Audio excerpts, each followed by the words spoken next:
गीता अध्याय 15 के श्लोक 16-17 में 3 प्रभु बताए हैं। ये 3 प्रभु कौन हैं? किस प्रभु की शरण में जाने के पश्चात जन्म और मरण समाप्त हो सकता है? 3 प्रभुओं में सबसे उत्तम परमात्मा कौन है? कैसा है? उसका क्या नाम है? इन सभी गूढ़ रहस्यों को जानने के लिए अवश्य सुनिए जगत गुरु तत्वदर्शी संत रामपाल जी महाराज के अमृत वचन। दर्शकों, आध्यात्मिक सत्य की खोज सदियों से सबके मन में सबसे कठिन और रहस्यमय प्रश्नों में से एक रही है। परमात्मा की वास्तविकता और उसकी प्राप्ति की चाह में लाखों लोग जीवन भर भटकते हैं, लेकिन बहुत कम ही ऐसे होते हैं जिन्हें सच्चा मार्गदर्शन मिलता है। इसी प्रकार की एक अनूठी यात्रा है मध्य प्रदेश हरदा के सेवक राम जी की, जिनका जीवन धार्मिक अनुष्ठानों और बाहरी आडंबरों में उलझा हुआ था। सेवक राम जी ने देवी देवताओं की पूजा, भैरव साधना और नर्मदा परिक्रमा में वर्षों बिताए। 2013 कुंभ मेले में बाबाओं के बीच रहकर ये स्वयं ही बाबा बन गए। अनेक धर्म गुरुओं की शरण भी ली, बड़े बड़े महामंडलेश्वरों के बीच भी रहे, परंतु इनकी आध्यात्मिक प्रश्नों की प्यास शांत नहीं हो पाई। दर्शकों, आपको बता दें कि इनकी अध्यात्म की प्यास खत्म तब हुई जब इन्हें सच्चे आध्यात्मिक गुरु तत्वदर्शी संत रामपाल जी महाराज जी की शरण प्राप्त हुई। संत जी से प्राप्त तत्व ज्ञान ने न केवल इनकी सभी भ्रांतियों को दूर किया, बल्कि इनके जीवन में अद्भुत लाभ भी दिए। अब आप स्वयं सुनिए सेवक राम जी की मुंह जुबानी उनके जीवन परिवर्तन की ये सच्ची कहानी। नमस्कार सर। नमस्कार जी, सत साहेब सर जी। सर क्या नाम है आपका? सर जी मेरा नाम है सेवक रामदास जी, हरदा जिला MP मध्य प्रदेश, गांव डगवा शंकर। सर संत रामपाल जी महाराज से नाम दीक्षा आपने कब ली? सर जी संत गुरु रामपाल जी महाराज जी से नाम दीक्षा 29 सितंबर 2017 में ली जी। सर संत रामपाल जी महाराज से नाम दीक्षा लेने से पहले आप क्या भक्ति साधनाएं करते थे? सर जी संत रामपाल जी महाराज जी से नाम दीक्षा लेने के पहले ब्रह्मा विष्णु महेश के सानिध्य से जितने भी देवी देवता हैं, भिलड़, बहरू, नर्मदा, साईं बाबा, भोलेनाथ, दुर्गा जी, जो भी सब जितने भी देवी देवता हैं, गणेश जी, इनकी सब की साधना करते थे जी। तो फिर संत रामपाल जी महाराज की शरण में आप कैसे आए? सर ऐसा कारण बना कि कहीं भी जितने भी देवी देवताओं की हम भक्ति करते थे जी। सर नर्मदा जी की हम हर अमावस्या गांव से पैदल नहाने जाते थे जी।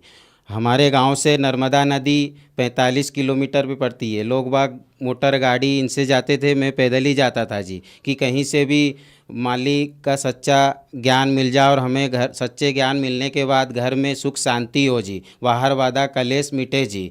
पर ऐसा कुछ भी नहीं हुआ। उसके बाद शिरडी 4 साल पैदल ही गए जी, कोई ट्रेन से, कोई बस से, कोई जीप से नहीं गया जी। 4 साल शिरडी पैदल ही गया। वहाँ भी देखा कहीं भी ऐसा ज्ञान जो संत रामपाल जी महाराज ने दिया, ऐसा ज्ञान कहीं नहीं मिला जी। उसके बाद सब कुछ हो गया, फिर मैं खुद ही बाबा बन गया कि कहीं अपन बाबा बन जाओ, इस बाबा के भेष में कहीं सच्चा ज्ञान बाबा उनके बीच में सत्संग करने से हो सकता है कहीं मिल जाए जी।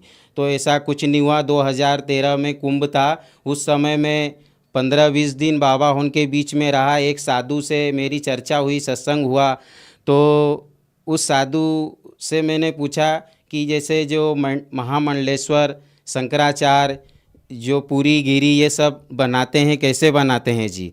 तो उस संत ने ये जवाब दिया कि आपके पास क्या 50,000 1 लाख रुपए है जो आप को भी महामंडलेश्वर, पूरी गिरी, शंकराचार्य जो भी है हम बना सकते हैं जी। तो हमने कहा वो कैसे?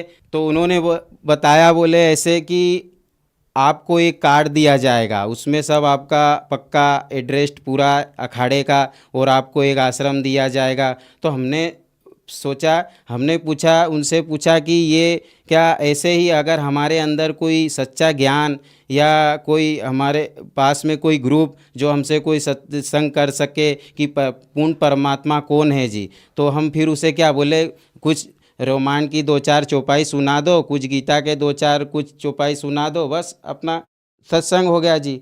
तो हमने कहा ये तो सब बेकार है, ये तो हम लोगों को, किसानों को, जनता को ठग रहे हैं जी, ऐसे से तो अच्छा है कि हम घर जाएं और हमारा काम धंधा किसानी संभालें और वहीं से बैठे बैठे जो भी है हम हमारे से जितना भी, जब तक नी मालिक का ज्ञान मिल रहा है पूर्ण परमात्मा का, जब तक हम ये जगत की भक्ति करते रहें। तो ऐसा ही हुआ जी। हम इलाहाबाद कुंभ से आए और नर्मदा नदी में सारा झोली चोला जो भी दाढ़ी वाड़ी सब था वो सब हमने सब वहीं बना के चोले ओले झोली सब छोड़ दिया जी। घर आए, कुछ दिन ऐसी जगत की भक्ति करते रहे। उसके बाद हमारे बड़े भाई पहले से ही मतलब सच्चे ज्ञान की प्राप्ति के लिए वो खोज में थे, तो उन्होंने संत रामपाल जी महाराज जी से नामदान लिया था जी। नामदान लेने के बाद 6 महीने बाद हम मम्मी पापा तीनों को ऐसे चमत्कार हुआ कि हम लोगों ने 29 सितंबर 2017 में तीनों ने बैतुल सतलोक आश्रम संत रामपाल जी महाराज जी से नाम दीक्षा ले ली जी। सर जी, संत रामपाल जी महाराज जी का ज्ञान ऐसा है कि मैं जब जगत में था, बाबा उनके बीच में खुद में बाबा बन के उनके बीच में बैठा, तो वहाँ सब पैसे लेना, लूटना, झूठ बोलना और एक दूसरे में लड़ाई करना, चिलम तम्बाकू पीना, और जैसे मैंने एक प्रस्ताव रखा कि महामंडलेश्वर पूरी गिरी ये सब कैसे बनाया जाता है, तो बोले आपके पास 1 लाख रुपए है, आपको भी महामंडलेश्वर पूरी गिरी बना दिया जाएगा। तो ऐसा सब कुछ देख के जब मैं इस भक्ति में संत रामपाल जी गुरु महाराज जी की शरण में आया, तो मैंने देखा कि इसमें तो ऐसा कुछ नहीं है, ये तो उत्तम सतपूर्ण परमात्मा का रास्ता बता रहे हैं। बल्कि मैं प्रमाणित हूँ कि मैं दर दर भटका, मेरे को हर जगह लूटा गया, ठगा गया, पर यहाँ जो भक्ति में आया तो इसमें कुछ नहीं है, सब निःशुल्क नामदान है और ऐसे मंत्र है जिस देवी देवताओं की हम इतनी पूजा करते थे, ढोक लगाते थे, लोट मारते थे, पैदल जाते थे, उपवास करते थे, सब भजन करते थे, कीर्तन करते थे, इनमें ऐसा कहीं भी मंत्र नहीं मिला जो संत गुरु रामपाल जी महाराज ने दिया। और धर्म गुरु जितने ठग रहे, जितने लूट रहे, जितने ब्यास गादी पे बैठ के नाच गाना दिखाना, इन सब जितने भी जगत के संत हैं, इनके पास कोई ऐसा ज्ञान नहीं है जो संत रामपाल गुरु जी महाराज जी के पास है जी। इसलिए संत रामपाल जी गुरु महाराज जी की शरण में आए जी।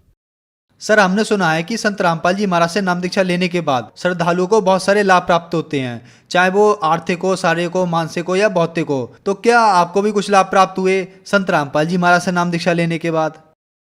जी सर जी, संत रामपाल जी गुरु महाराज जी के शरण में आने के बाद वो लाभ हुए जो कि सबसे पहले लाभ तो हमें आध्यात्मिक ज्ञान मिला जी। जो कि मैं जगत में इधर उधर भटका, नर्मदा परिक्रमा 108 दिन में किया कि कहीं भी नर्मदा परिक्रमा करते करते साधु संतों के बीच में सच्चा ज्ञान मिले, तो ऐसा कुछ नहीं हुआ जी।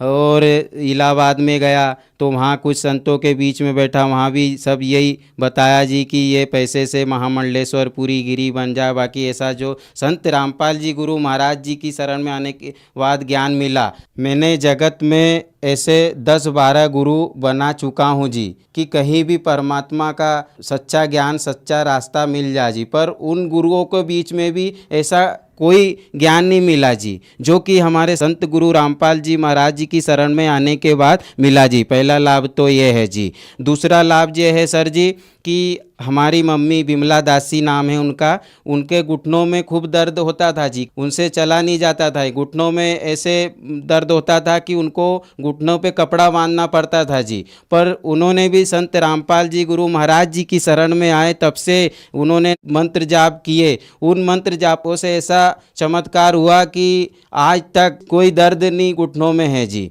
और तीसरा लाभ ये है सर जी कि हमारे पिताजी ओम प्रकाश दास जी है नाम उनका, जो कि एक दिन में 1 बिंडल देसाई बीड़ी का पी जाते थे सर जी। और इसलिए उनको 8 दिन में 1 पेटी लगती थी जी। और जो है कि संत रामपाल जी महाराज जी की शरण में आने के बाद आज बिंडल बीड़ी की तो दूर की बात सर जी, जो बीड़ी जिस बिंडल में रखते हैं हरा पन्ना, वो भी कहीं उनको दिख जाए तो उनको इतनी घृणा होती है, वो ऐसा लगता है कि उनको उल्टी होने वाली हो। तो ये तीसरा लाभ हुआ जी। और हमारे खेत में कोई फसल लागत लगा, उतना फसल उस प्रकार से नहीं होती थी, पर मालिक संत गुरु रामपाल जी महाराज जी की शरण में आने के बाद हमारे यहाँ घर पे फसल भी संत गुरु रामपाल जी महाराज जी की कृपा से अच्छी होने रही जी।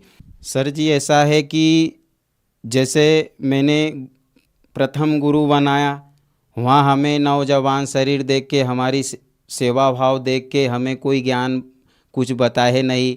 और दिन भर हम जैसे आश्रम में कुछ उनके चेले चपाटी आते हैं जगत के, तो उन्होंने के बीच में बाबा उनका हंसी मजाक होना, लेडीज़ ओन में बैठना, तो ये सब नज़ारा देख के हम वैसे ही हमारी आत्मा पेट भरा जाता है कि ये सब ऐसा करते हैं तो हमें सच्चा ज्ञान कैसा देंगे जी। तो हम फिर वहाँ से निकल जाते थे जी। फिर दूसरा देखो तो वहाँ भी ऐसा, तीसरा देखो तो वहाँ कहीं लड़ाई झगड़े चल रहे, आश्रम के बारे में चल रहा कि ये कर लेंगे वो कर लेंगे, ये मंदिर बना देंगे, ये मान बढ़ाई, और उसके चक्कर में पड़े रहते थे जी।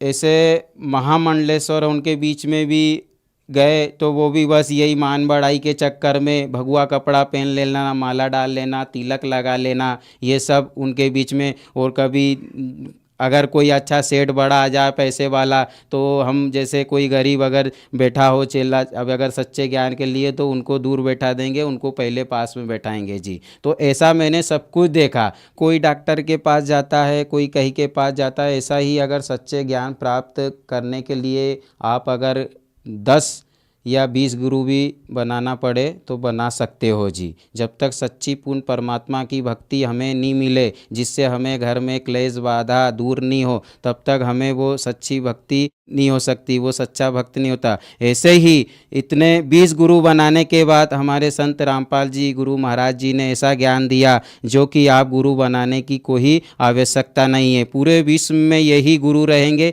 यही संत रहेंगे, और यही पूर्ण कबीर परमेश्वर पूर्ण परमात्मा के अवतार के रूप में आए हुए हैं जी।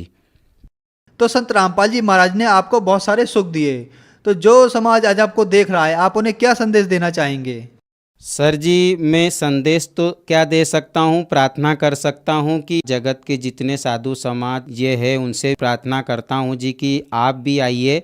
और जैसे मैं जगत में साधु बन के दर दर पे भटका, मुझे लूटा गया, पैसे बोला गया कि पूरी गिरी पैसे से बना देंगे, तो ये सब आप भी ऐसे चोचले में मत पड़िए जी।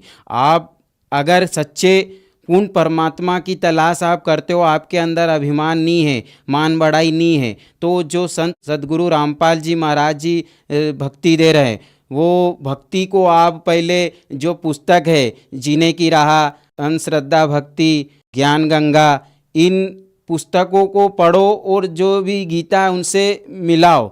आपको अगर ग्रुप सच्चा नहीं मिले तो आप कहना कि हाँ ये गलत है जी। जितने भी युवा जो साधु आज के युवा पीढ़ी से है, 20 साल 25 साल 30 साल 35 साल के अंदर जितने भी साधु है, जो भी मन में ऐसी भावना और इच्छा रखते हैं कि हम पूरी गिरी साधु, जितने महामंडलेश्वर बनने की इच्छा रखते हैं, तो ऐसा कुछ नहीं है जी। आप कपड़े आपको पहना देंगे या काट देंगे, उससे कुछ पूरी गिरी और महामंडलेश्वर नहीं बन सकते जी।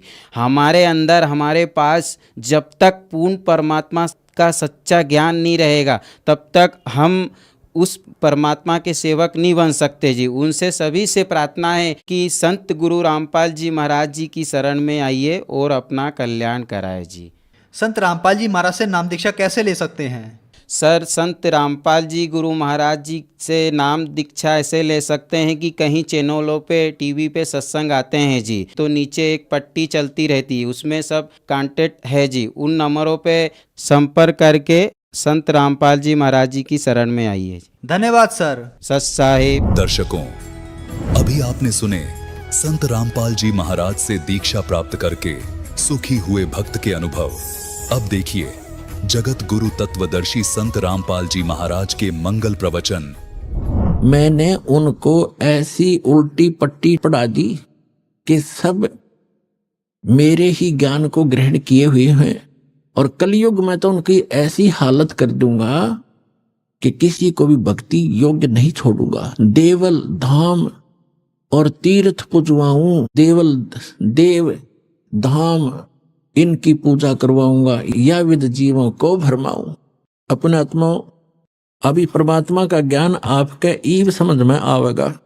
आज जो दास आपको समझाना चाहता है कि जैसे आज सबसे ताजा दुर्घटना और सबसे भयंकर आज तक की इन तीर्थ यात्रियों के लिए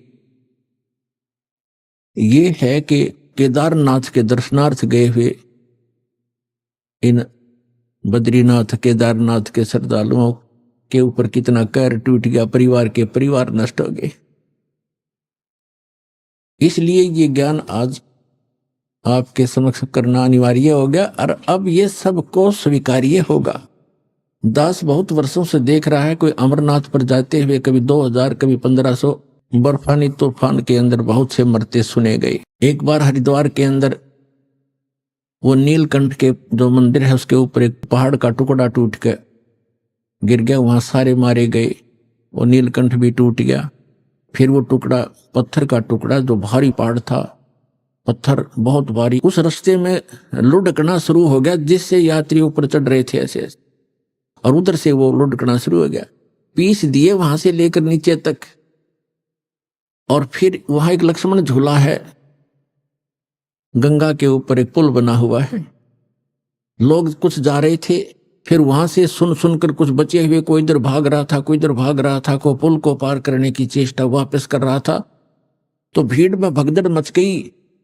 अब वापस भागने वाले कह रहे थे, किसी ने बताया कि पहाड़ टूट गया, पहाड़ टूट गया। तो वापस पुल पर भागने वालों ने सुन लिया कि पुल टूट गया जिस पर तुम फंसे हुए हो। तो उस भगदड़ में पुल के ऊपर भी सैकड़ों 400-500 व्यक्ति तो पुल पर मारे गए, और कुछ डर से कि पुल टूट गया तुम नीचे कूद जाओ, वो दरिया में गिर के मर गए गंगा में। 2500 व्यक्ति मरने की उसमें आशंका व्यक्त की गई थी। और नीलकंठ भी टूट गया जिसकी पूजा करने गए थे, और वही दशा आज हो रही है। तो ये सबसे बड़ी दुर्घटना मानी जाती थी। 2500 आदमी मर गए, और आज सब सीमाएं लांग दी काल ने। उस केदारनाथ के धाम को स्थापित करवा कर कितना नाश करवा दिया। अब इसने स्थापित करवाया वो अब बताएगा इसके अंदर दास कैसे क्या हुआ। और इससे पहले और भी घटनाएं हुई हैं। जैसे एक बार कुंभ का मेला हुआ था, आपको बहुत बार सुनाया है। कुंभ का पर्व वहां हरिद्वार में हुआ था, 25,000 आपस में लड़के मर गए थे। तो पुण्यात्मा इस ज्ञान को अब सुनेंगे। ये ठीक है, जो बेचारे मृत्यु को प्राप्त है उनका बड़ा दुख है हमें। अब इसका विकल्प ये है जो दास बताना चाहता है। और स्वयं परमात्मा ने भी बहुत बार आकर ये ज्ञान देने की चेष्टा की, लेकिन इन स्वार्थी और अज्ञानी हमारे धर्म गुरुओं ने परमात्मा के इस यथार्थ ज्ञान को हम तक नहीं आने दिया, और जिसका खामियाना आज तक भोग रहे हम। अब पुण्यात्मा परमात्मा के ज्ञान को समझने के लिए आप जी ने थोड़ा सा धैर्य रखना पड़ेगा कि सच्चे ज्ञान को सुनकर कई बेदक जाते हैं, तड़फ जाते हैं और कहते हैं ये कैसा ज्ञान सुना रहा है, ये सब भ्रमित कर रहा है रामपाल। लेकिन पुण्यात्माओं, भ्रमित तो हम पहले बहुत हो चुके हैं। अब पुण्यात्माओं, परमात्मा की वाणी जो है थोड़ी सी पढ़ के सुनाएगा दास साहब को, जो कबीर सागर के अंदर लिपिबद्ध है। क्या बताया है? बहुविध जीवन कीन पुकारा, काल देत है कष्ट अपारा, यम का कष्ट सहा ना जाई, हे परमेश्वर तुम हो सहाई।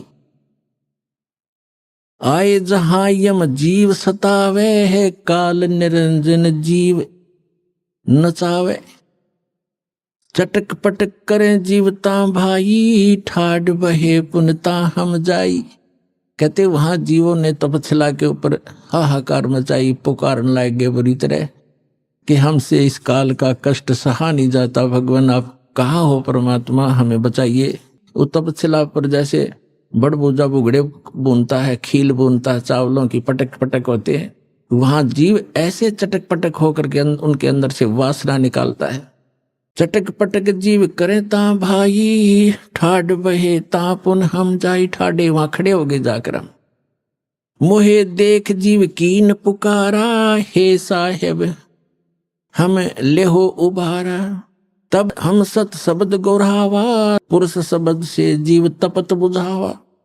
यम से छुड़ा लेवो तुम स्वामी, दया करो प्रभु अंतर्यामी। हमको काल से छुड़ा लो मेरे दाता, हे दाता हम पर दया करो। तब मैं जीवन कहा समझाई, जोर करूं तो मेरा वचन नसाई।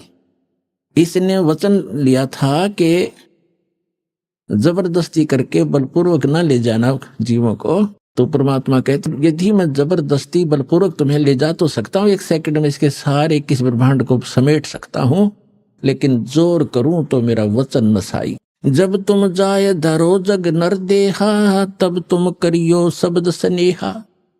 पुरुष नाम सुमरण सैदाना, बीरा सार गहो परवाना।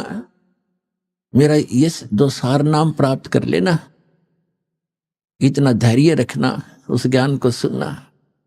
दे दरो सत शब्द समाई, तब हम सतलोक ले जाई। मानव शरीर प्राप्त करके जब तुम ये सत शब्द सतनाम प्राप्त करोगे, तब मैं तुम्हें सतलोक ले जाऊंगा। जहां आशा ता बासा होई, मन कर्म वचन सुमरियो सोई। जहां आशा ता बासा होई। जैसे आप अंतिम समय में इस दृढ़ ज्ञान के आधार से इस भक्ति की तो कर ही रहे हो, आप भक्ति का धन तो आपका संग्रहित हो ही रहा है। अब जैसे एक व्यक्ति बता रहा था कि मेरी जो थी पेंशन नहीं मिल रही थी मुझे, और वो गलती से डिपॉजिट हो ही रही थी, वो किसी मिसलेनियस में जाती रही, 6 महीने की इकट्ठी होगी। मैं सोचू मुझे कुछ मिल नहीं रहा, फिर एप्लीकेशन लगाई तो वो सारी इकट्ठी आकर मिल गई। तो पुण्यात्माओं ऐसे ही है, आपको पता भी नहीं लग रहा है कि आप क्या कर रहे हैं और आपकी कैसी संग्रहित हो रही है कमाई। तो ये आपको ना दिखाई दे रही तो भी संग्रहित हो रही है, लेकिन अंत में यदि आपका दिल यहां से नहीं हटा की तक संपत्ति बेटा बेटी में कार कोठी में आपकी आस्था रहेगी तो दोबारा यही रह जाओगे। ठीक है, यहाँ आप बहुत बड़े बड़े जिसको आप सुख मानते हो वो डले फिर ढोना शुरू कर दोगे। क्या करोगे? शिवलोक में जाओगे, क्योंकि आपको शिव जी का मंत्र दिया जाता है जो अमोघ मंत्र है, जिससे ये प्रभावित होते हैं। जैसे बहुत बार बताया है, ये अन्य मंत्रों से कोई लाभ नहीं होगा, जो यथार्थ मंत्रों से ही ये लाभ मिलता है। जैसे एक भैंसा होता है और उसको कोई भैंसा भैंसा करता रहे, वो कोई परवाह नहीं करता, वैसा है। और हम बोल भी रहे हैं, और उसको एक बार एक विशेष शब्द है उसको करते हुर्र, वो एकदम ऐसे देखता है और चारों तरफ सतर्क हो जाता है। वो अट्रैक्शन है उसके ऊपर, उसके विवश है, उसको वश है उसके। ऐसे ये मंत्र जो दास आपको देता है, इन मंत्रों से आपको लाभ होगा। तो शिवलोक में चले जाओगे, शिव जी की सत साधना कर रहे हो, विष्णु जी की साधना करो, विष्णु लोक में चले जाओगे। यदि यहीं रहेगे तो ऐसे अन्य देवताओं की समझो। ब्रह्मलोक की साधना भी आप कर रहे हो, ब्रह्म की, वहां चले जाओगे ब्रह्मलोक में। और फिर हजारों युगों के बाद सारी पुण्य कमाई खत्म करके फिर पटकेगा आपको पृथ्वी पर। यहाँ राजा भी बन जाओगे, रानी भी बन जाओगे, और फिर चारों खानी में जाओगे, गधे और गधी भी बन जाओगे। वह पूंजी नाश होने पर बैटरी डिस्चार्ज हो जाएगी और फिर आप इसी सत्र में आ जाओगे जो आज खड़े हो। कोट जन्म तन भरमत होगे, कुछ ना हाथ लगा रे, कुकर सुकर खरवा बोरे, कौआ हंस बुगारे। कोटि जन्म तू राजा की ना मिटी न मन की आशा, भिक्षुक होके दर दर घूमया ये मिला न निर्गुण रासा। इंद्र कुबेर ईश की पदवी, ब्रह्मा वर्ण धर्मराया, विष्णुनाथ के पुर को जाके फिर भी वापस आया। असंग जन्म तन मरत्या होगे, जीवित क्यों न मरे रे, 12 धर्म दुमल मुठ बोरे, बहुर न दे धरे रे। 2 जग बिस्त सभी ते देखे, राजपाट के रसिया, 3 लोक से तरपत नाही, ये मन भोगी खसिया। सतगुरु मिले तो इच्छा मेटे, पद मिल पदे समाना, चल हंसा उस लोक पठाऊं, जो आदि अमर अस्थाना। वहां क्या सुख है?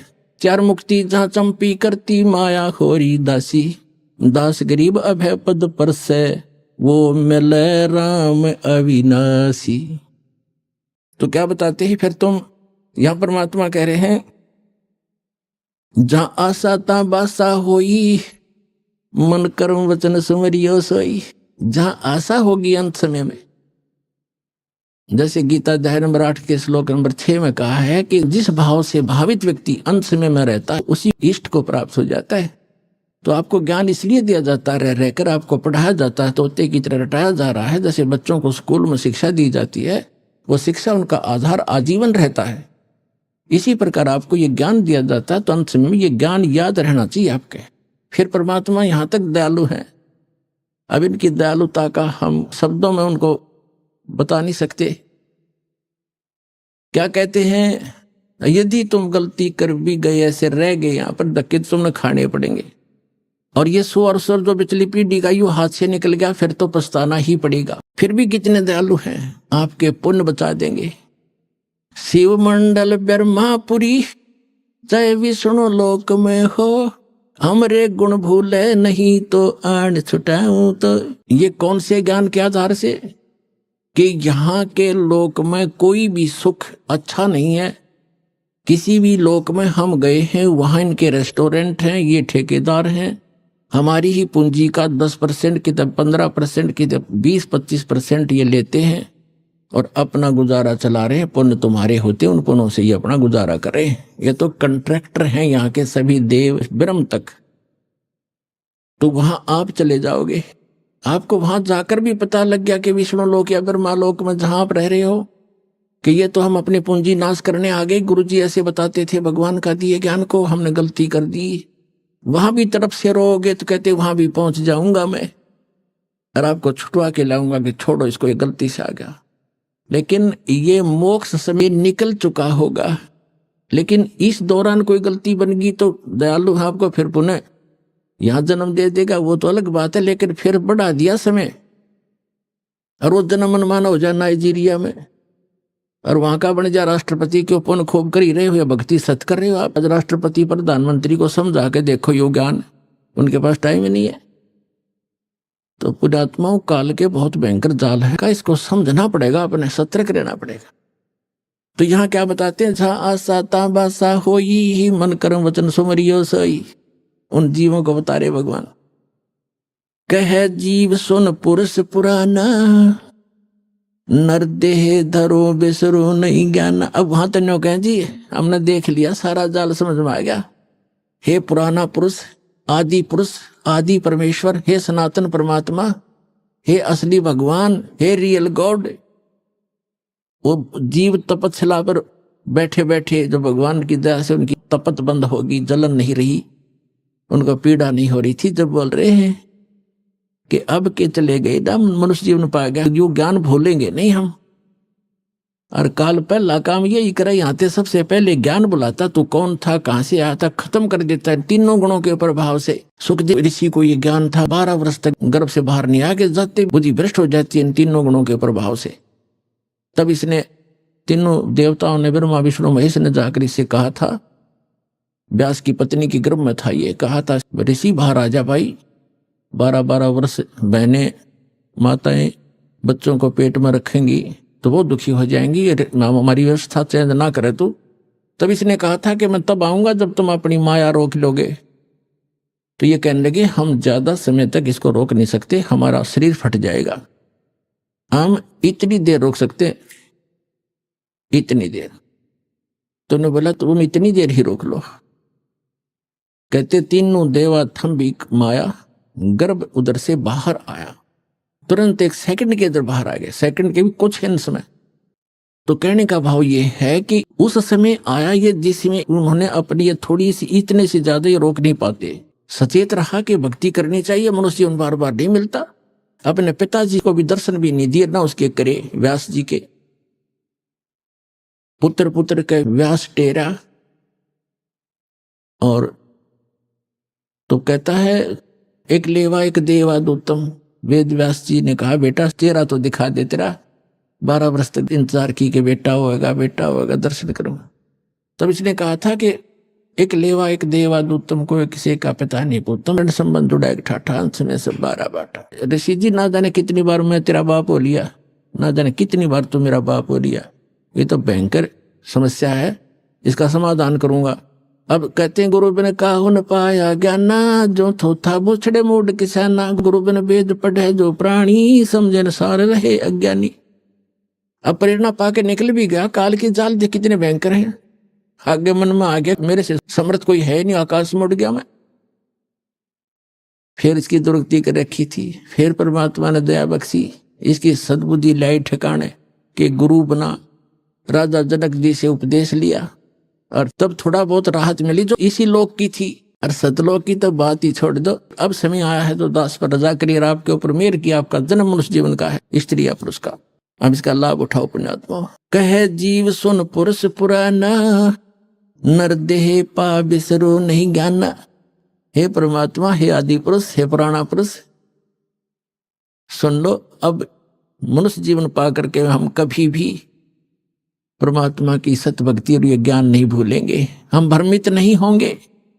फिर क्या बताते हैं, पुरुष जान सुमरा जमराई, वेद पुराण कहे समझाई। कहते हमने भगवान जान के इस काल ब्रह्म की पूजा की, वहां जाकर समझ में आई भगवान के ज्ञान से, और जो भी हमें ज्ञान मिला वेद और पुराणों के आधार से हमने इस ब्रह्म की साधना, काल की साधना की। पुरुष जान, पुरुष माने परमात्मा, जान सुमरा यमराई, यमराई माने यम काल, यम राजा। वेद पुराण कहे मति एहा, निराकार से की जय नेहा। ये सभी वेदों और पुराणों के ज्ञाता हमें यही बताते रहे। ज्ञाता माने जाने वाले, ज्ञाता थे नहीं, वो कथित ज्ञाता थे कि निराकार की भक्ति करो। सुर नर मुनि जन 33 करोड़ी, बंधे सभी काल की डोरी। ताके मते कीन हम आशा, अब हमें चीन पड़ा यम फांसा। उसके बताए हुए लोक वेद दत्त कथा के आधार से हमने ये आशा ला रखी थी। सुर नर मुनि जन 33 करोड़ी, बंधे सभी काल की डोरी। वो भी इसी की पूजा कर रहे हैं। और ताके मते, उन्हीं के विचारों से कीन हम आशा, अब हमें चीन पड़ा यम फांसा। काल की फांसी अब समझ में आई हमारे। सुनो जीव छल यम केरा, ये यम फंद कीन गनेरा। काल जार अनेक किन्नो, जीव कारण ठाठ हो। और वेद शास्त्र पुराण स्मृति, ये सभी रोके बाट हो। कहते हैं वेद शास्त्र और पुराण स्मृति अंत रोके बाट हो। अंत में ये सभी आपका रास्ता रोक के बैठे, इस आधार से आप मोक्ष नहीं प्राप्त कर सकते। जीव पड़े बस काल के, और काल कराल पर चंडे। सत नाम चीन्हे बिना, ये जन्म जन्म भव दंड। आगे फिर क्या बताते हैं, धर्मदास पूछो जो मोही, युग युग कथा कहूं मैं तो ही। जब ही पुरुष आज्ञा की ना, जीवन काज पृथ्वी पग दीना। कर परिणाम तभी पग धारा, पहुंचे जाए धर्म दरबारा। प्रथम चले जीव के काजा, पुरुष प्रताप शीश पर साजा। अपने आप को छुपाकर भगवान कह रहे हैं कि धर्मदास मैं परमात्मा की आज्ञा पाकर के यहां आया। आवत देख मिले धर्म अन्यायी, ये काल अन्यायी मुझे आता देखकर मिला। तिन पुन हमसे राड बढ़ाई, इसने मेरे साथ झगड़ा ठाना जब मैं यहां आ रहा था। वो को देख काल डिग आवा, मेरे निकट आ गया। और महाक्रोध बोले अतुरावा, क्रोधित होकर और मेरे से ऐसे बोला, जोग जीत यहां क्यों आयो, सो तुम हमको वचन सुनाओ। के तुम हमको मारन आयो, जो पुरुष वचन हो मोहे सुनाओ। तुम परमात्मा का कोई वचन आदेश लेकर आए, मुझे बताओ, या तुम मुझे मारने आया है कि यहां से भी निकालने आया है मुझको। कबीर परमात्मा कहते हैं, तासो किन सुनो अन्यायी, जीव काज में जाऊं संसार सिधाई। जीवन के तुम बहुत भुलावा, बार बार जीवों को सतावा। पुरुष भेद तुम गुप्त कर रखा, अपनी महिमा प्रगट बाखा। कहते तुमने पुरुष यानी परमात्मा का भेद तो कति गुप्त कर दिया और अपने आप को भगवान सिद्ध कर लिया। तपतशिला पर जीव जराऊ, जार बार निज स्वाद कराऊ। इस तपतशिला पर जीवों को जलाता है, इनको जला और फूक कर अपना स्वाद करता है। तुम अस कष्ट जीवन कह दीना, ताते पुरुष मोय आज्ञा दीना। जीव चिताए लोक ले जाऊं, काल कष्ट से जीव बचाऊं। इसलिए परमात्मा ने मुझे आज्ञा दी है, यहाँ उसके बच्चे बहुत दुखी हो रहे हैं और इनको चिता कर, इनको सतर्क करके ज्ञान देकर यहाँ से निकालूंगा। ताते हम संसार ही जायब, और दे परवाना लोक पठाव। इसलिए मैं संसार में जा रहा हूं, उनको सत मंत्र देकर सतलोक भेज दूंगा। अमर करूं सतलोक पठाऊं, ताते बंदी छोड़ कहाऊं। बंदी छोड़ हमारा नामम, अजर अमर है अस्थिर ठामम। यह सुन काल भयंकर भय हूँ, हमको त्रास दिखाए न लगी हूँ। ये सुनकर काल भयंकर हो गया और मुझे त्रास दिखाने लगा।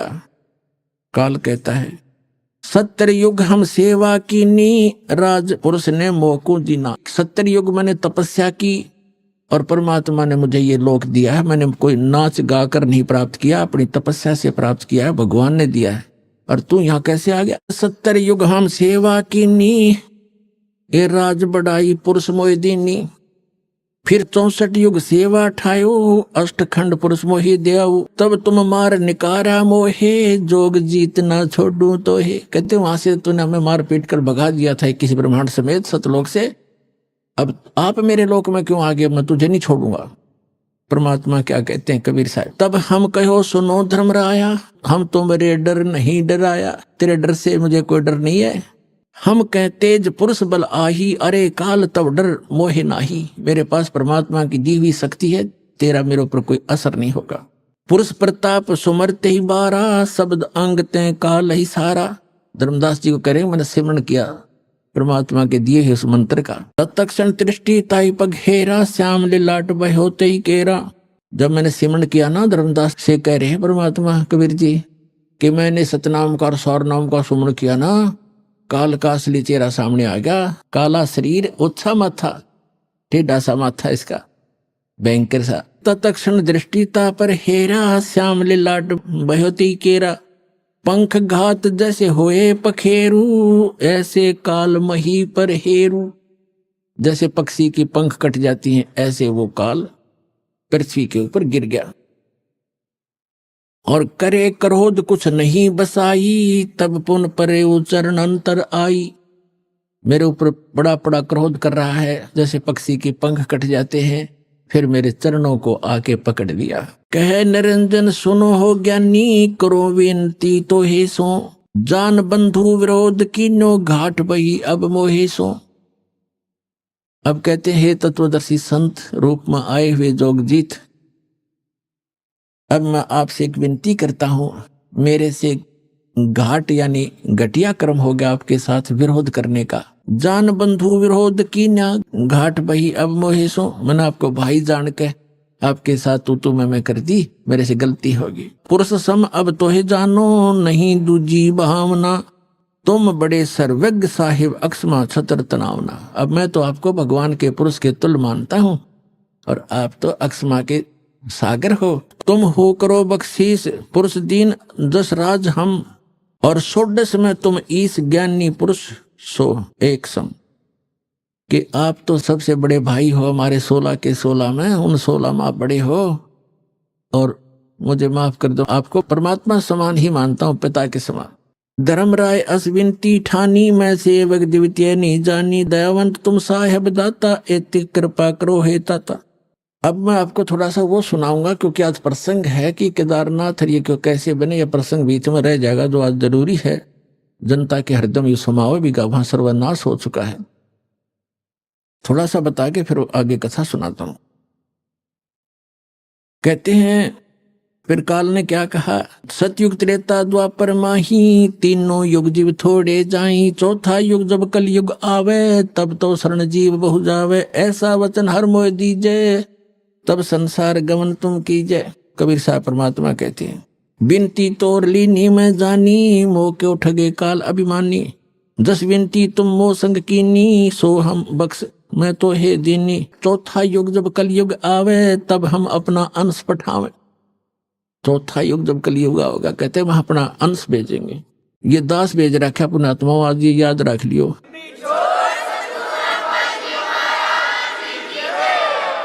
और जय परवाना दे है सत शब्द दे हाथ, जिसको वो नाम सत शब्द और सतनाम सार नाम दे देगा, सो जीव यम नहीं पावही, सदा ताहे हम साथ। परमात्मा कहते हैं जो मेरे उस दास से नाम ले लेगा, फिर वो उसको काल छेड़ नहीं सकता, प्रत्येक के साथ रहूंगा मैं उस बच्चों के। जी ही परवाना दे है सत शब्द दे हाथ, जिसको वो सत शब्द देगा उसके, और सो जीव यम नहीं पावे, काल नहीं पा सकता, सदा ताही हम साथ, उसके हम सदा साथ रहेंगे। अब काल क्या कहता है, हे साहेब तुम पंथ चलावो, जीव उभार लोक ले जाओ।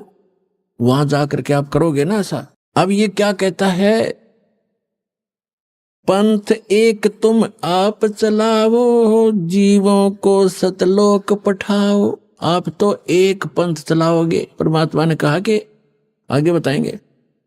और काल कहता आप एक पंथ चलाओगे, यथार्थ पंथ, और इससे जीवों को मोक्ष कराओगे। और फिर मैं क्या करूंगा उस समय?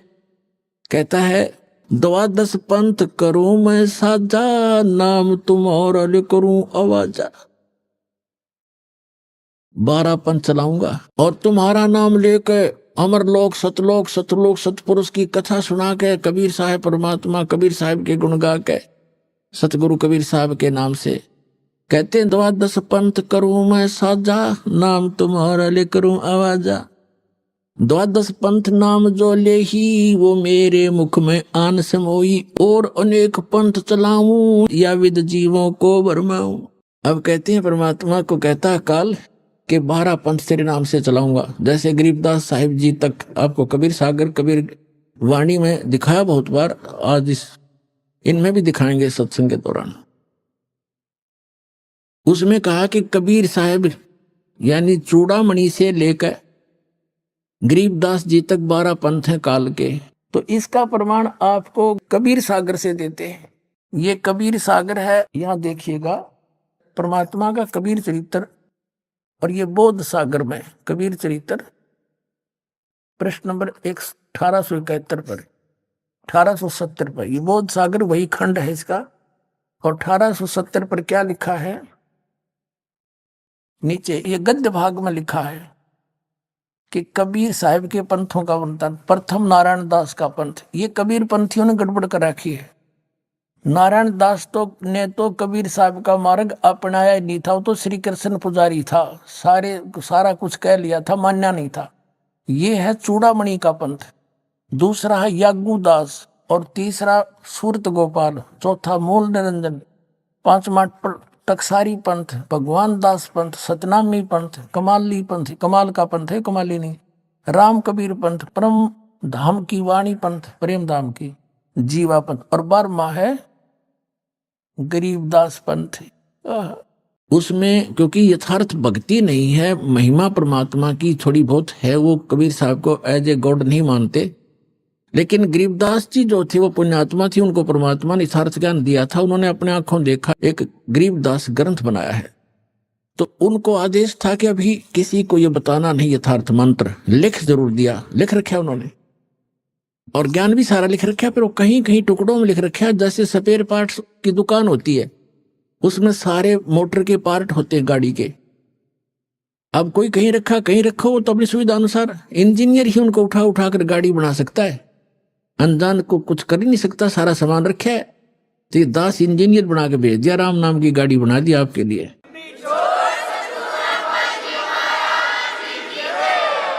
इन सदग्रंथों रूपी जेन्युइन जनरल स्टोर से इन पार्ट्स को उठा उठा के वो वास्तविक गाड़ी जो बनती है राम नाम की, वो बना दिया आपके लिए।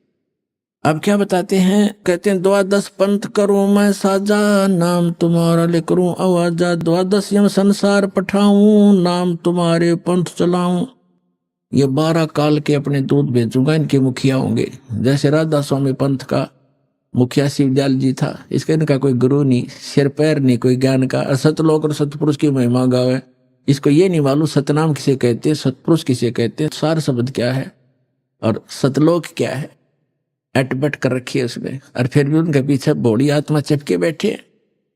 तेरे की धिक्कार है ऐसे ज्ञान को, ऐसी बुद्धि को, ऐसे संत को। वो काल के दूत थे, और उससे ये धनधर सतगुरु सच्चा सौदा, जय गुरुदेव, और ये सारी ब्रांच निकली हुई है, सच्चा सौदा सिरसा, जगमाल वाली, जनोद भिवाड़ी वाला, ताराचंद का चलाया हुआ, और ये ठाकुर सिंह का, ये सारा इसी काल के दूतों के चलाया हुआ है। तो यहाँ कहता है 12 यम संसार पठाऊं, नाम तुम्हारा यानी सतलोक अमरलोक लेकर पंथ चलाऊं। प्रथम दूत मम प्रगटे जाई, पीछे अंश तुम्हारा आई। काल क्या कहता है कि पहले मैं अपने दूत भेज दूंगा।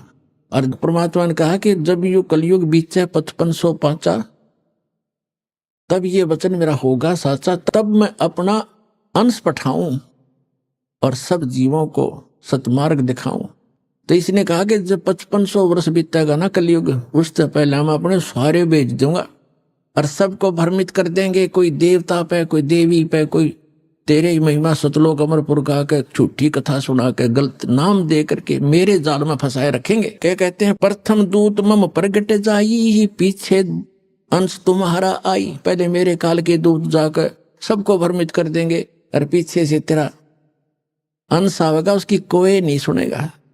या विद जीवों को भरमाऊं, पुरुष नाम जीवन समझाऊं, द्वादश पंथ नाम जो ले ही, सो हमरे मुख आन समोई। कहा तुम्हारा जीवन माने, हमरी ओर ओ बात बखाने। मैं दृढ़ फंदा रची बनाई, जा मैं जीव रहे उलझाई।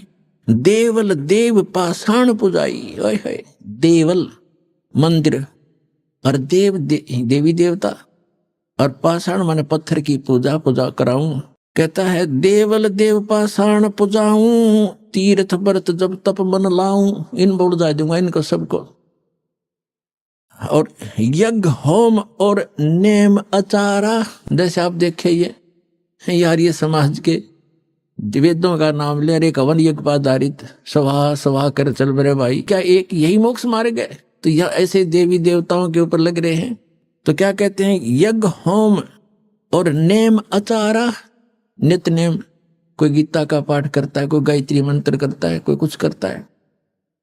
और अनेक फंद में डारा, जो ज्ञानी जाओ संसारा, जीवन माने कहो तुम्हारा। अब दास आज इतना समझाना चाहा था कि ये जो जाल जो दास समझाने जा रहा है कि ये केदारनाथ के ऊपर बना और जिसकी पूजा क्या कर रहे हैं, ये किसने बनवाया? तो ये काल ने कहा था कि जाओ जोग जीत संसारा, जीवन माने कहा तुम्हारा प्रथम दूत प्रगटे मम जाई, पीछे अंश तुम्हारा आई। तो परमात्मा ने कहा था तू कर ले जो तने करना है। क्या कहा था भगवान ने कि कर ले तने जो करना है। मालूम था मालिक ने, दानी जान था तो बालक उसके सामने। परमात्मा को पता था कि इसके दूत जाके जो उन्हें भौंकना है भौंक लेंगे, बकना है बक लेंगे, अपने अनुभव के ग्रंथ बना चुके होंगे और सब समाज में जा चुके होंगे। तब अपना दास भेजूंगा और सदग्रंथों का ज्ञान उनको कराऊंगा। उस समय परमात्मा ने कहा था कलयुग का 5500 वर्ष जब बीत जाएगा कलयुग, उस समय ये विज्ञान फैलाऊंगा अपने आत्माओं। ये 5505 1997 में पूरा होता कलयुग। उसके बाद ये इलेक्ट्रॉनिक मीडिया और सारे ये CD DVD ये जब चलने लगे, उससे पहले कख भी नहीं था। इसलिए परमात्मा ने कहा था कि मेरा बच्चा जब जाएगा पीछे से सब सदग्रंथों को रूबरू करेगा और उनके काल के दूतों के बनाए हुए अनुभव उनके पास होंगे, लिखे हुए होंगे। ओरिजिनल और डुप्लीकेट नोट को दिखाएगा सामने सामने करके। मेरे बच्चे मुझे समझ जाएंगे, 1 मिनट में छोड़कर मेरे पास आ जाएंगे, उनका कल्याण होगा।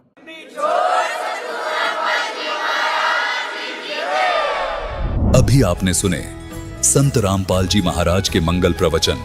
आइए अब सुनते हैं संत रामपाल जी महाराज से नाम दीक्षा लेकर सतभक्ति करके अद्भुत लाभ प्राप्त करने वाले अनुयायी के विचार। दर्शकों, नशे की लत मानव जीवन की सबसे बड़ी दुश्मन है, जो व्यक्ति को अंदर से पूरी तरह खोखला कर देती है। काशीपुर उत्तराखंड के निवासी अखिलेश चौहान जी भी इसी विनाशकारी लत के शिकार थे। नशे से छुटकारा पाने के लिए इन्होंने कई प्रयास किए, यहाँ तक कि संत राम रहीम जी की शरण में भी गए, लेकिन वहां भी इन्हें कोई राहत नहीं मिली। नशे के कारण एक दुर्घटना में इनका पैर भी टूट गया, लेकिन 7 फरवरी 2013 के दिन इनके जीवन में एक ऐसा मोड़ आया जब इन्होंने संत रामपाल जी महाराज की शरण ली। आज अखिलेश जी का कहना है, संत रामपाल जी महाराज से नाम दीक्षा लेने के बाद मेरा नशा पूरी तरह छूट गया। दर्शकों, आखिर ऐसा कैसे हो सकता है कि जिस नशे को छुड़ाने के लिए सरकार नशा मुक्ति केंद्र खोलती है, लेकिन फिर भी किसी का नशा नहीं छूट पाता। पर संत रामपाल जी महाराज आखिर ऐसी क्या वस्तु अपने शिष्यों को दे देते हैं कि वे नशे से नफरत करने लगते हैं? आइए जानते हैं कि आखिर इसकी सच्चाई क्या है। सुनते हैं अखिलेश जी की कहानी, उन्हीं की जुबानी। नमस्कार सर। हाँ सर जी। सर क्या नाम है आपका? ये अखिलेश चौहान नाम है मेरा। अखिलेश जी आप कहाँ से हैं? जी मैं काशीपुर जिला उधमसिंह नगर उत्तराखंड से आया हूँ। अखिलेश जी, संत रामपाल जी महाराज से नाम दीक्षा आपने कब ली? जी संत रामपाल जी महाराज जी से दीक्षा मैंने 2013 7 फरवरी को ली। अखिलेश जी, संत रामपाल जी महाराज से नाम दीक्षा लेने से पहले आप क्या भक्ति साधनाएं करते थे? जी संत रामपाल जी महाराज जी से जुड़ने से पहले देवी देवता की पूजा करना, बृहस्पति देव का व्रत रखना, केले के जड़ में पूजा करना, पीले कपड़े पहनना और पीला भोजन करना, ये सारी प्रक्रिया करते थे। क्योंकि हमारे परिवार में शुरू से ही जो बृहस्पति देव को इष्ट रूप में पूजा जाता था और हमारी माता श्री भी इनकी बहुत अच्छी भक्ति, लेकिन हमें इनसे कोई वृद्धि या कोई लाभ नहीं मिला। अखिलेश जी, संत रामपाल जी महाराज की शरण में आप कैसे आए? जी संत रामपाल जी महाराज जी के शरण में हम इस तरह से आए कि हमारी मामी है रिश्तेदारों में, उनके पेट में जो है पथरी थी गुर्दों में। वो 20 साल से करीब परेशान थे गुर्दे की पथरी से। वो दवाई खाते थे, डॉक्टरों ने ऑपरेशन बताया था उनका, लेकिन गरीब परिवार होने की वजह से उनका ऑपरेशन नहीं हो पाया, जिससे वो दर्द के मारे काफ़ी परेशान रहते थे। तो हमारे मामा श्री हैं वीरेंद्र सिंह चौहान, उनको ज्ञान गंगा किताब मिली चंडीगढ़ में, उन्होंने वो पढ़ी। पढ़ने के बाद उन्होंने इंटरव्यू पढ़ा उसके अंदर कि हुड्डा जी की लड़की का कैंसर ठीक हो गया। तो उन्होंने हुड्डा जी को फ़ोन लगाकर पूछा कि आपका कैंसर सही हो गया संत रामपाल जी महाराज जी के जुड़ने के बाद? उन्होंने कहा हाँ जी सही हो गया, और आप भक्ति कर सकते हो, मर्यादा में रहेगा तो आप भी सही हो जाओगे। भगत जी जो है हमारे जो राणा जी हैं, वो संत रामपाल जी महाराज जी के यहाँ गए, नामदान लिया उन्होंने, और उनकी जो पत्नी थी उनके पेट की पथरी जो थी वो सही हो गई, उनका कोई दर्द नहीं होता। उन्होंने आके हमको बताया भाई आपके पैरों में दर्द रहता है और आप वहाँ चले जाओ, नाम ले लो तो सही हो जाओगे। तो साहब हम इस दौरान संत रामपाल जी महाराज जी के शरण में गए। संत रामपाल जी महाराज की शरण में आने के बाद क्या आपको कोई लाभ भी मिले? जी लाभ तो सर जी हमारे पास कई हुए हैं मालिक की दया से, संत रामपाल जी महाराज जी की दया से बहुत लाभ हुए हैं, और ये जीवन ही हमारा संत रामपाल जी महाराज जी की दया से है। जी पहला लाभ मैं ये बताना चाहूँगा आपको कि मैं नशे से बहुत ज़्यादा परेशान था। इतना ज़्यादा परेशान था कि पूरे दिन काम करना और शाम को नशा करना, कि शाम को 5 बजने के बाद ऐसा लगता था कि अब हमें जो है शराब की हट्टी पे जाना है, कोई सी भी दारू मिले कैसी मिले कहीं पे भी हो वहाँ पहुँचना है और उसे पीना है। पीने के बाद इतनी पी लेते थे कि कभी छत से कूद जाओ या आत्महत्या कर लो, मर जाओ, कि अंदर कोई प्रेत घुस गया वो दारू पी रहा है और मारने की बातें कर रहा है। इसी दौरान हम दारू पी के अपनी छत से कूद गए, किसी परिवार में बीमार हुआ और छत से कूद के दर्जी हमारे दोनों टांग फ्रैक्चर हो गई, रीढ़ की हड्डी फ्रैक्चर हो गई। करीब 3 साल हम लंगड़ेपन से रहे। सबसे पहला तो हमें ये लाभ हुआ मालिक के संत रामपाल जी महाराज जी की शरण में जाकर कि मेरी ये टांग करीब 4 साल सर जी में लंगड़ा रहा।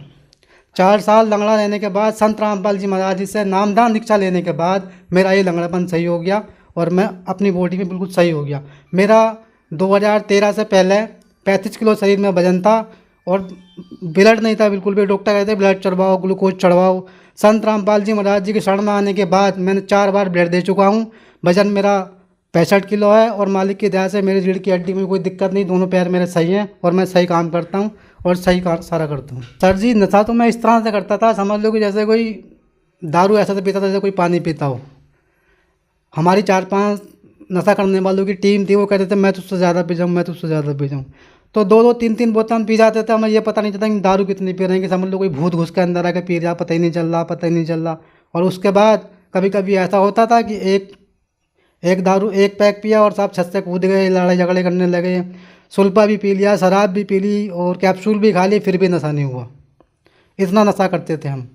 और जैसे काम करते थे, मैं पेंटिंग का काम करता हूँ, ठेकेदारी करता हूँ, मालिक से पैसे लिए और नशा करने चले गए। नशा करके लौट के आए तो सारे पैसे गायब, सब खत्म, कुछ है ही नहीं। नशा तो इतना ज़्यादा करता था मैं, कई बार आत्महत्या करने की कोशिश करी नशा करने के बाद कि नशा किया और साहब ट्रेन की पटरी के नीचे जाकर लेट गए, कि झगड़ा कर लिया, पिट के आ गए, उससे बेफजूल के सारे काम करते थे। और नशा से हम इतने परेशान थे, नशा छुड़ाने के लिए 2006 में, नशा मुक्ति करने के लिए 2006 में संत राम रहीम जी के पास मैं उनकी शरण में गया। उनसे बोला कि साहब हमारा नशा मुक्त करा दो, हम आपकी जो हमें बताओगे हम उस तरह से साधना करेंगे। हम उनके पास गए। जाने के बाद क्या हुआ, वो सामने राम रहीम जी सामने बैठे, हम नीचे बैठे, पंडाल में बैठे थे। तो नशे की इतनी बुरी आदत थी कि हम संत राम रहीम जी के आश्रम के अंदर भी सुरती मल के खाए। वहाँ भी हमारा वहाँ जाकर नशा नहीं हुआ, क्यों, हम नशे से ज़्यादा ही परेशान थे। लेकिन वहाँ पर उन्होंने एक बात बता दी थी कि भाई साहब आपका नशा मुक्त हो जाएगा, आप साधना करना और साधना करने के बाद जो है आप बिल्कुल सही हो जाओगे। रात को 2:30 बजे उठना, कपड़ा डालना और जो मंत्र दिया गया था वो उसका जो है साधना करते थे और कहते थे हे मालिक हमारा नशा छुड़वा दो, हम तुम्हारी बात ढंग से करेंगे। सुबह उठे फिर वो दारू पी ली, फिर बीड़ी सिगरेट पी लिए, उसके बाद फिर वही रोज़ का काम, फिर याद आया फिर माफ़ी मांगी, फिर वही काम। लेकिन नशा हमारा नहीं छूटा। नशा हमारा संत रामपाल जी महाराज जी की शरण में जाने के बाद ही छूटा सर जी। सर जी एक लाभ और हुआ है हमारे जीवन में। जब हम किराए के मकान पर रहते थे, गरीब परिवार था सर जी, तो हमने जो अपने मकान जहाँ जगह ली है उसके अंदर टीन शेड डाला और वहाँ पे एक तो हमारे पास लाइट नहीं और जो पानी मिलता वो मोटर लगानी पड़ती, मोटर लगती है वहाँ करीब 30-35 हज़ार रुपये में, और उसमें ज़मीन में वैसा सर जी जो है 250 फीट से ऊपर पानी नहीं है। तो वहाँ कई बारों को दिखाया, उन्होंने कहा भाई यहाँ 250 फीट पे ही गलाना पड़ेगा, मोटर डालनी पड़ेगी तब आपका पानी मिलेगा। तो भाई सर जी हमने संत रामपाल जी महाराज जी से अरदास लगाई और कहा जी संत रामपाल जी महाराज गुरु परमात्मा जी हमें ऐसे दिक्कत है और हमारे पास लाइट भी नहीं है और पानी भी नहीं है। तो वहाँ से आया बेटा आप जो एक बार मिस्त्री को दिखाओ और आपका पानी आ जाएगा। अब सर जी मिस्त्री को हमने पहले ही दिखा रखा था, उन्होंने सबने पहले ही मना कर रखा था कि भाई पानी नहीं मिलेगा। तो अपने आप वो मिस्त्री हमारे घर आया, उसने समरसेबल करा और उसके अंदर जो है एक बहुत लंबी सरिया डाली, डालने के बाद पानी दे दिया। और पहले वही मिस्त्री बोल के गया था आप जो सरिया डाल रहे हो ये आपके हाथ पैर तोड़ देगा, काफ़ी प्रेशर मारेगा और ये ऊपर लगेगा, हाथ तोड़ेगा, पैर तोड़ेगा, ये कामयाब नहीं होगा आपका। उसके बाद वो खुद आया और उसने सरिया डाला और वो नल आज तक ऐसे ही चलता है, जरा सा बच्चा चल रहा था, कोई झटका नहीं मारता।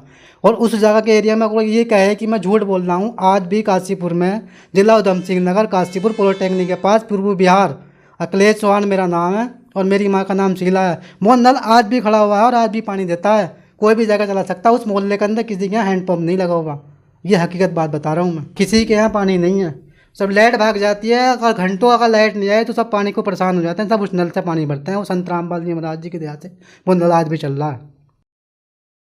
अखिलेश जी आप बहुत ज्यादा नशा करते थे, नशा छुड़ाने के लिए आप राम रहीम जी के भी पास गए, वहाँ पर आपका नशा नहीं छूटा, लेकिन संत रामपाल जी महाराज की शरण में आने के बाद आपका नशा छूट गया। तो सर ऐसा कैसे संभव हो रहा है कि जो श्रद्धालु संत रामपाल जी महाराज से नाम दीक्षा लेते हैं उनका नशा एकदम से छूट जाता है? जी सर जी देखो ये तो ऐसा है ना, जितने भी इससे पहले और भी संत हैं औरों के पास भी जा रहे हैं, नशा मुक्ति के लिए जा रहे हैं, रोग ठीक कराने जा रहे हैं, जैसे भी जा रहे हैं, तो वहाँ पे जो है ना पूर्ण शक्ति नहीं है, पूर्ण परमात्मा नहीं है, वहाँ पे जो पावर मिलनी चाहिए वो नहीं मिल रही है। हम राम जी के यहाँ गए, उन्होंने हमें मूल मंत्र दिए, लेकिन वो मूल मंत्र उन्होंने काम नहीं किया, क्योंकि उनके जो देवी देवताओं के मूल मंत्र हैं वो और किसी संत के पास है ही नहीं। और यहाँ जो संत रामपाल जी महाराज जी के पास जो भी भक्त आता है या जो भी कोई जगत का आता है या कहीं की भक्ति करने वाला आता है, उसको सही भक्ति मिलती है, सही राह मिलती है, सभी देवी देवताओं के सच्चे मंत्र मिलते हैं, जिन मंत्रों का जाप करने से आपके सारे रोग दूर हो जाते हैं, सारा नशा दूर हो जाता है, सारी बीमारी दूर हो जाती है। अखिलेश जी आज टीवी पर आपको लाखों दर्शक देख रहे हैं, उनके लिए आप क्या कहना चाहेंगे, खास करके उन व्यक्तियों के लिए जो अपना नशा छोड़ना चाहते हैं लेकिन नहीं छोड़ पा रहे हैं? देखो सर जी मैं उनके लिए ये कहना चाहूँगा, सबसे पहली बात तो यह है कि बंदा नशा खुद नहीं करता, उसको एक आदत पड़ जाती है करने की। फिर कुछ हमारे पितर पूत प्रेत ऐसा होता है वो अंदर घुस जाते हैं बॉडी के अंदर, वो नशा करता रहता है, हमें पता नहीं चलता हम कर क्या रहे हैं। और आपने अपना जीवन सुखी बनाना है, अगर आपने अपने बच्चों को पालना पोसना अच्छा करना, अगर अपने परिवार में, अपने समाज में, अपनी जगह पे इमेज बनानी है, तो आपका नशा जब ही छूटेगा जब आप संत रामपाल जी महाराज जी के शरण में आओगे और उनसे नाम दीक्षा लेके भक्ति करोगे। अखिलेश जी संत रामपाल जी महाराज से नाम दीक्षा कैसे ली जा सकती है? सर जी संत रामपाल जी महाराज जी से दीक्षा लेने के लिए विभिन्न चैनलों पर सत्संग चल रहे हैं और आप उन पर संपर्क करो। पुस्तक ज्ञान गंगा, जीने की राह, गीता तेरा ज्ञान अमृत, ये संत रामपाल जी महाराज जी के भगत जो है वो बांटते हैं, फ्री सेवा करते हैं, उनको पढ़ो, उनसे लो, समझो और संत रामपाल जी महाराज जी से दीक्षा लीजिए। धन्यवाद सर। साहिब।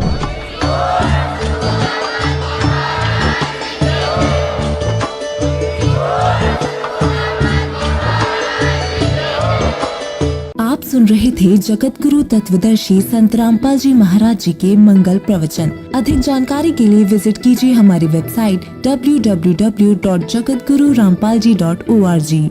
संत रामपाल जी महाराज जी के शुभ आशीर्वाद से पूरे विश्व भर में 500 से भी ज्यादा नाम दीक्षा केंद्र हैं, जिन पर संत रामपाल जी महाराज जी द्वारा ऑनलाइन निशुल्क नाम दीक्षा दी जा रही है। अपने नजदीकी नाम दीक्षा केंद्र का पता करने के लिए संपर्क करें 8222880541।